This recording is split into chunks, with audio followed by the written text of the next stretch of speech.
Alright, good morning people of YouTube. So this time we are back with an updated deck profile for Magna. Magna is my favorite deck in the Digimon TCG. I've put months of practice into this deck before the starter decks came out, and this deck is just phenomenal into this format. There's a lot of things that this deck does really well, and there's a lot of things that this deck will continue to do really well with the new support that we are getting in BT16. So if you guys like this kind of content, make sure you guys like and subscribe. Without further ado, we will start, as always, with the Digitama.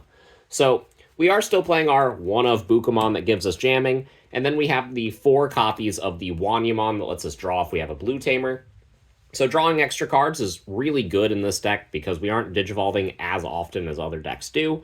And then the Bukamon with jamming is really stupid. Being able to give Ukomon jamming and swing in for extra checks with no remorse is really solid. But we do have to play 5 eggs because we will turbo through these.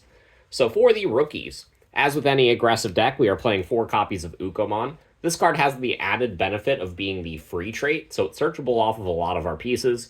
And it's just really phenomenal at helping us accelerate, getting us more dudes, getting us more memory, getting us more hatches. It's just a great card, and yeah, pick this card up now before it goes up even higher. We are playing 4 copies of the Promo Vmon. This card is phenomenal in armor because all of your dudes are 2 colors, so you're going to be able to evolve into them for 1 less. If you trigger a training, you can go into a Magna for free, which is really solid, and then its inheritable effect will let you draw a card on attack.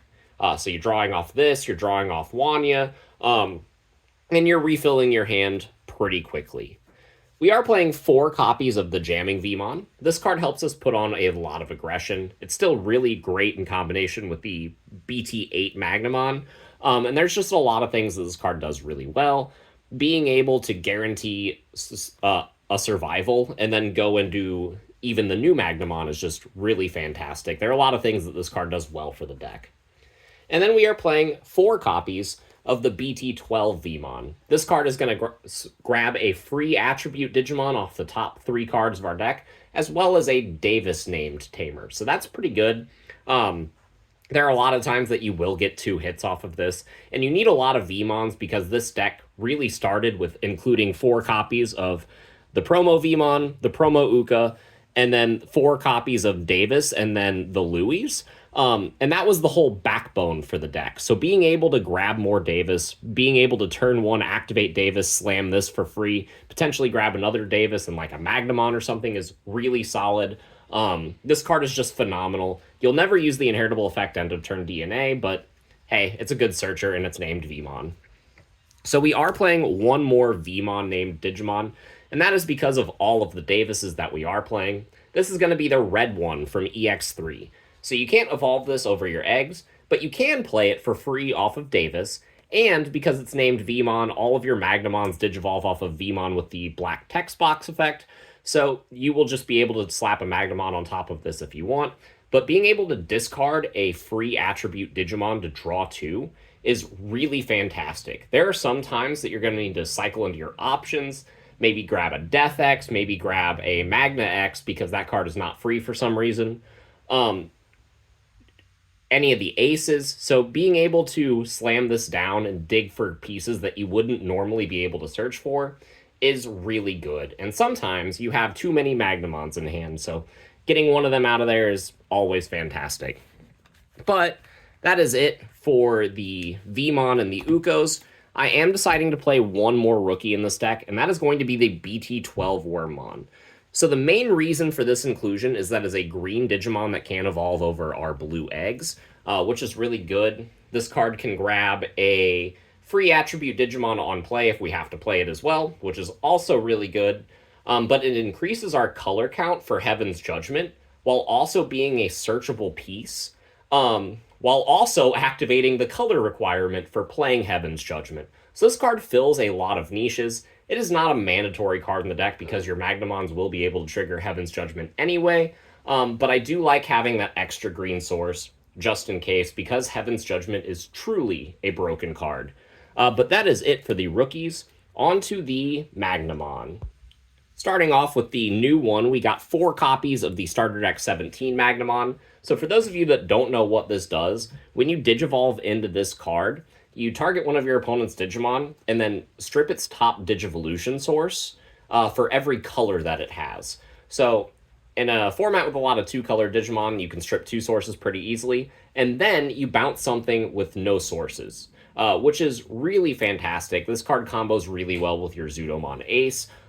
It also has Blocker and Armor Purge, and it has a security effect.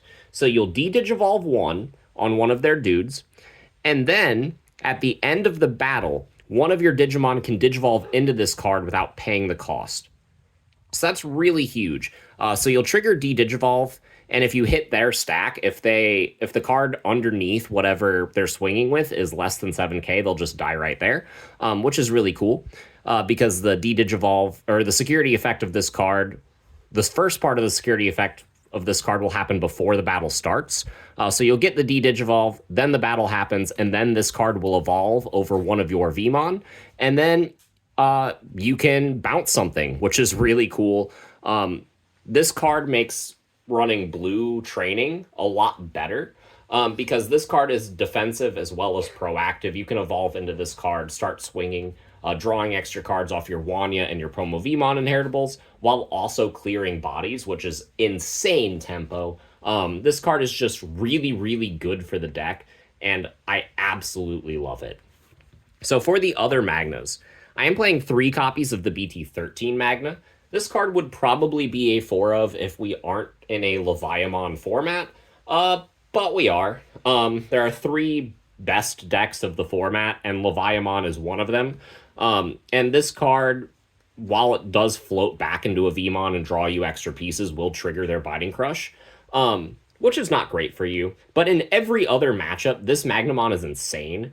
Being able to float back into a Searcher Vmon and then trigger that search again is really good.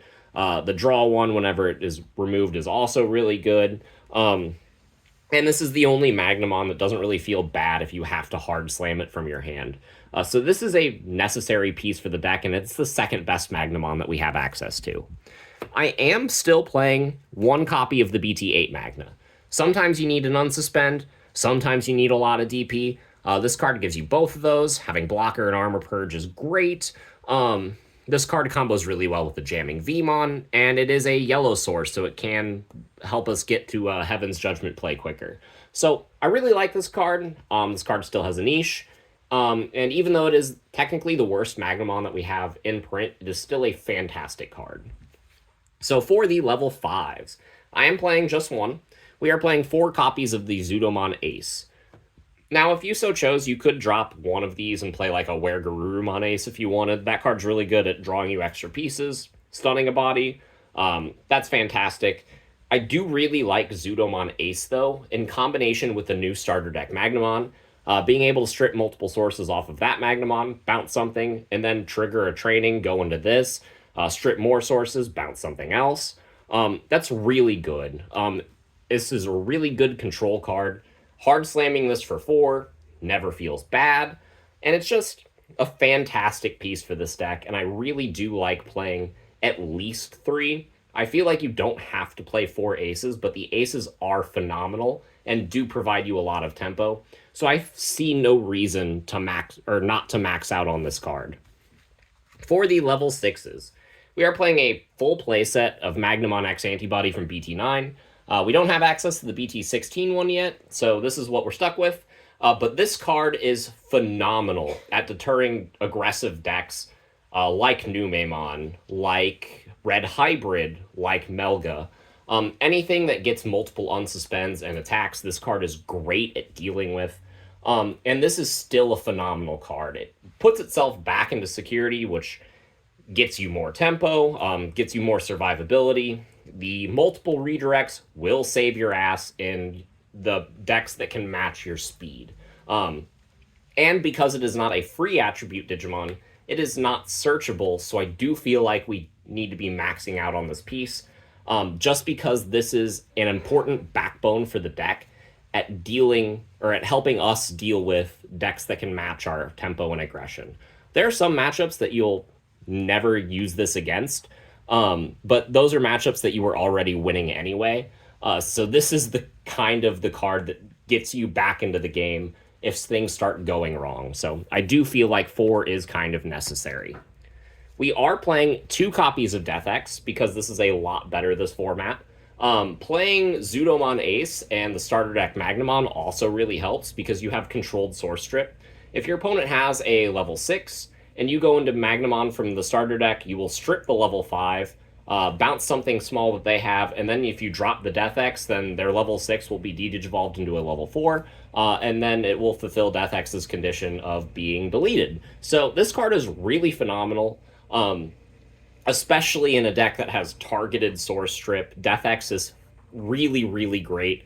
Not only that, but there are a lot of instances where it's just a cheap body that you can play from your hand for free or cheap, and help push tempo while also controlling their board because it blows stuff up. This is just a really phenomenal card, and I really like 2 in a deck that has targeted Source Strip. So for the Tamers, like I alluded to earlier, we are playing 3 copies of Louis Iwata and 4 copies of the Promo Davis. These are part of the building blocks of the deck, being able to open an Ukomon in the back and then slam a Davis to play a Searcher VMon or a Jamming VMon is an optimal turn 1 if you're going first, and that play will provide you a lot of tempo, especially if you also have like a Louis in your hand or even a second Uko to even cap it further. Louis is a great card, but you never need to play 4 because this card doesn't really do a lot for you in the end game, and can feel like a brick. Plus, it does make your matchups into Leviamon and anything playing Death-Eggs just a little bit worse. So I did feel like this was the optimal count for the Tamer, and this is what I have been testing for the past month and a half, and it has really been working for me. I really like these ratios. I did opt to test one more Tamer with the addition of the starter deck Magna, and it is the Ken and Davis dual Tamer. So the reason for that is because the new Magnamon is not a yellow card, so it doesn't trigger our condition to use Heaven's Judgment. So I wanted to have a green Tamer that could fulfill that color requirement for activating that card. And Ken and Davis fit the bill. This is searchable off of our BT12 VMon. It's searchable off the Wormmon as well. It can get us extra memory at the start of our turn. However, I don't feel like this card is pulling its weight as much. Sure, it has a lot of really silly things that it can do as far as getting you a lot of memory, fulfilling a color source. You can do things like swing Jamming VMon and then evolve it into the starter deck Magnamon, tap this, and then get an unsuspend. You can swing any of your Magnamons at security, evolve into Magna X, tap this, get an unsuspend. It's pretty nice, but I don't think this card is consistent enough to continue playing. I think I would drop it for a 3rd copy of Mental Training, because, as I said earlier, trainings are really good in this deck now. Being able to evolve into multiple Magnamons in turn will sometimes just steal it for you. And this card also helps get us our important pieces in the list. So I really like Mental Training. I'm currently playing 2, but I think I'm going to drop the Davis and Ken to bump this up to 3. I just wanted to give you guys the option for the Davis and Ken if you guys were feeling that the Heaven's Judgment was not consistent enough. But for the last 4 cards in the deck, they are all Heaven's Judgment. This card is too good to cut, and it's too good to bump down to 3. There are a lot of games where you'll just go kind of wide. Your opponent will start building up to either defend against your push or to build a counter push, and then you'll just Heaven's Judgment, and they'll just look at the board and go, yeah, you got it. This card is absolutely phenomenal. It's great out of security. It's great from your hand. There are a lot of situations where this card will just win you the game, and I really, really like it for that. It's our only security bomb, and I like to keep it that way. So that is the list. Let me know what you guys think in the comments down below. Armors is in a really good spot, especially armors that are focused around Magnamon. And I hope you guys give this deck some playtesting before BT16 comes out, because it is a lot of fun. So that being said, we will see you all in the next video. Bye, everyone.